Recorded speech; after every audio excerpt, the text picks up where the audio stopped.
Bonjour à tous, heureux de vous retrouver sur le plateau de Paris Turf TV pour votre quotidienne reçue 5 sur 5, l'émission du Quintet Plus et du Top 5.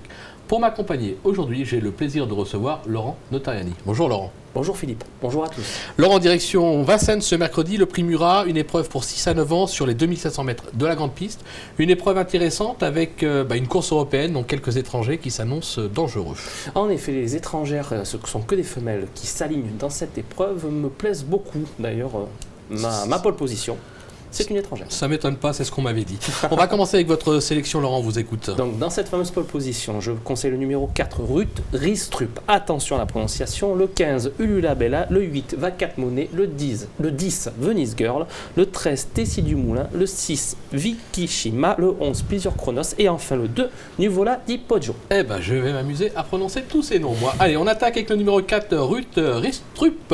Elle est invaincue en France après 2 sorties, c'était en province. Elle débute à Vincennes, mais elle mérite un large crédit. Vu justement le style avec lequel elle s'est imposée dans ces 2 sorties provinciales, c'est une priorité de lui faire confiance pour ses débuts sur la grande piste de Vincennes. Elle est de nouveau déférée des 4 pieds comme lors de ses 2 récents succès. On va dire en plus que c'était toujours des distances avoisinant les 3000 mètres. Elle faisait preuve de beaucoup de tenue à chaque fois. C'est dire qu'elle a les capacités de se faire à ce profil sélectif. Franck Nivard est appelé en renfort. Je pense que cette pensionnaire de Fabrice Soulois, qui n'a pas son pareil effectivement pour façonner les concurrente étrangère pour qu'elle débute en France, s'annonce très redoutable. Et voilà, et tout ça en apnée. On passe au numéro 15, Ulula Bella. J'ai bien connu Ulula, mais ça on en parlera dans une autre émission. Elle n'est pas sortie des 5 premières depuis février dernier. Elle possède vitesse et tenue, c'est une base logique. En effet, Ulula Bella, entraînée par donc Jean-Paul Marmion, est un modèle de régularité. Elle a repris un petit peu de fraîcheur, puisque je crois qu'on ne l'a plus vue depuis fin octobre. C'est une jument de qualité qui a été capable quand même de trotter sur le pied de 1,13,5 sur les 2850 mètres de la petite piste en rendant 25 mètres dans un quintet. C'est dire à quel point elle possède justement du fond et de la vitesse autant que de tenue. Elle est de nouveau pieds nus dans sa catégorie.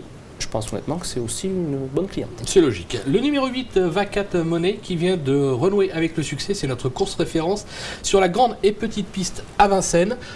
On va voir, super fin de course en pleine piste. Bon, logique, hein, sur cette performance, on la retient, c'est normal. Oui, en effet, il n'y a rien à dire. Puis je pense en plus qu'en valeur pure, c'est peut-être la meilleure du lot. Elle possède vraiment des bonnes références à Vincennes. Elle a d'ailleurs permis ce jour-là à Jean-Philippe Dubois de briser son écart dans les quintets. Il avait pu gagner puis Royal Dream et le prix d'Amérique, figurez-vous. Et donc, c'est que vraiment, c'est une jument qui est appelée encore à gravir les échelons. En plus, là, elle battait les mâles. Là, elle affrontera que des femelles. C'est dire à quel point, justement, elle s'annonce compétitive. C'est clair. Ensuite, le numéro 10, Venice Girl. On la connaît bien, elle apprécie la piste de Vincennes, elle a déjà triomphé sur le parcours du jour, on ne va pas la sous-estimer. Il ne faut pas la sous-estimer, d'autant plus que je crois que c'est la plus confirmée du lot sur ce parcours. Elle affiche un superbe 12 sur 13 sur les 2700 mètres de la grande piste. C'est une concurrente qui, sur une ancienne valeur, a effectivement une première chance. Le dernier coup dans le prix Atlantique, elle a malheureusement été victime d'un déroulement de course assez compliqué. Elle a été obligée de trotter à l'extérieur de l'animatrice. Elle s'est usée prématurément, donc elle n'a pu conclure que 5e. Mais je pense honnêtement qu'elle peut se racheter une conduite, d'autant plus qu'elle a la pointure du lot qu'elle affronte. On va voir ce qu'en pense Yves de Rosson, l'entraîneur, puisqu'Arnaud Lecomte l'a joué au téléphone. On l'écoute tout de suite. Yves Dreux, vous présentez Venice Girl en quintet de ce mercredi à Vincennes. Que des juments affrontés et un bel engagement. Sur le papier, c'est bon. Les coureurs peut-être un peu offensifs la dernière fois, donc ça va coûter un meilleur classement. Parce que là, je vais être sûrement moins offensif. Bon, ça présente des risques parce qu'on peut souvent fermer, mais la jument est bien. C'est une belle course. Voilà, on va dire que sa place est à l'arrivée. Voilà, sa place est à l'arrivée, tout est dit ou presque. Le numéro 13, Tessie du Moulin, qui reste plus confirmé sur les tracés de province, mais bon, elle a déjà pointé le bout de son nez à Vincennes, on va s'en méfier, pas pour la gagne. En effet, on va s'en méfier pour les places, pour la bonne et simple raison que dans ce fameux prix Atlantique où était alignée Venice Girl, elle a été gênée dans son parcours, elle a été obligée de rétrograder dans le dernier tournant et elle s'est bien lancée ensuite. Et elle a en profité pour battre son record de vitesse, donc ce qui prouve qu'elle est en forme. Elle a déjà bien fait sur le parcours en question, je crois. Et en plus, elle a déjà battu Ulula Bella.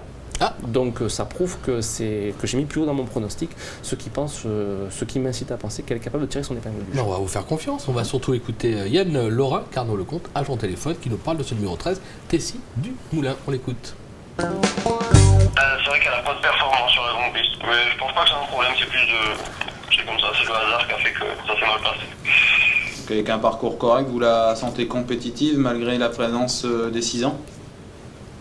Ouais, elle a sa chance pour être dans le quintet. Hein. Voilà, c'est fait, c'est dit. Je m'attendais pas à la fin de la vidéo. On va conclure. Bah, on va conclure. Faut conclure à un moment. Hein. Faut y aller maintenant, Tout à monsieur. fait. Faut sortir du studio. Hein. Laurent, avec une pépite dans la 4e, le 415, c'est ça? En effet, pardon, elle possède un très joli nom, elle s'appelle Cocotte Jolie, elle est entraînée par Ludovic Daniello et elle vient justement de s'imposer sur le parcours qui nous intéresse, à savoir les 2700 mètres de la grande piste. Elle est très bien engagée ce mercredi, elle est confiée pour la première fois à Mathieu Mautier qui marche sur l'eau. Je pense que, vu son engagement, elle est capable de réussir le doublé. On la joue gagnante. Gagnante. Allez, gagnante, c'est fait, c'est dit. Merci Laurent pour toutes les infos, merci de nous avoir suivis. Bonjour à tous et rendez-vous très vite sur le plateau. Au revoir. Merci, au revoir.